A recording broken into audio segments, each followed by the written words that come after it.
नमस्कार सबैलाई हार्दिक स्वागत छ। म श्री नेउपाने। म अहिले यति बेला होटलबाट जोडिएको छु। विशेष गरी मैले आज बिहान पनि एउटा सूचना मैले सार्वजनिक गरेँ।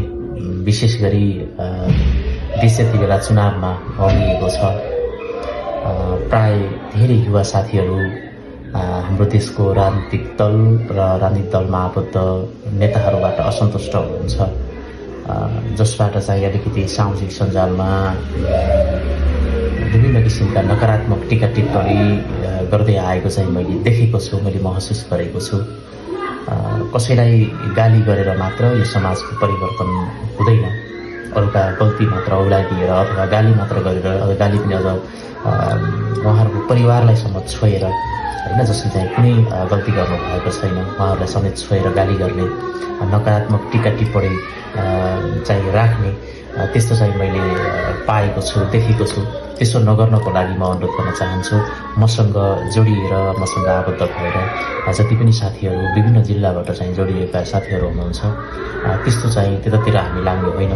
हामी अनुशासनलाई ख्याल गर्दै, अनुशासनको पालना गर्दै आफ्ना प्रतिक्रिया जनाउने हो। तपाईँहरूलाई मन परेको उम्मेदवार हुनुहुन्छ भने मतदानको अधिकार प्राप्त गर्दै मतदान गर्न सक्नुहुन्छ, त्यसमा कुनै पनि दुई मत छैन। तर चाहिँ विभिन्न विषय लिएर अरू कसैलाई आरोप लाउनकै लागि आरोप अनि गएर विभिन्न किसिमका भावनात्मक कुराहरू जसरी चाहिँ एउटा बजारमा अहिले यति बेला जताततै देख्न सकिन्छ, त्यसको पछाडि नलाग्ने र त्यस्ता काम पनि नगर्ने, अरूलाई पनि गर्न नलगाउने। हामीले राम्रो गर्ने हो, हामीले सानसाना काम गर्ने हो, दुखी गरिब असहायको पक्षमा हामीले काम गर्ने हो, आवाज लेख्नेले लेख्ने हो, बोल्नेले बोल्ने हो, भौतिक रूपमा नैतिक रूपमा सहयोग गर्ने, नैतिक रूपमा सहयोग गर्ने हो।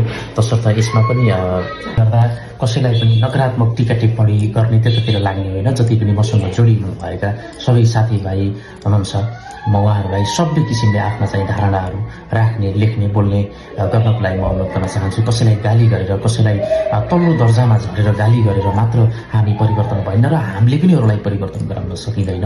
त्यसले गर्दा सबै किसिमले अनुशासनलाई ख्याल गर्दै आफ्ना धारणाहरू राख्नको लागि पनि अनुरोध गर्न चाहन्छु। र साथसाथै मसँग जोडिनु भएका जति पनि साथीहरू हुनुहुन्छ, जुनसुकै जिल्लाका साथीहरू पनि हुनुहुन्छ, मेरो गृह जिल्ला, मेरो वालिका अथवा विभिन्न जिल्लाका साथीहरू मसँग जोडिनु भएको छ, उहाँहरूलाई मेरो एउटा अनुरोध छ। यो परिस्थिति भनेको हामी वेट एन्ड सीमा छौँ। त्यसले गर्दा कसैको कुनै पनि राजनीतिक दलका कार्यक्रम भेलाहरूमा सहभागी नहुनको लागि पनि म अनुरोध गर्न चाहन्छु।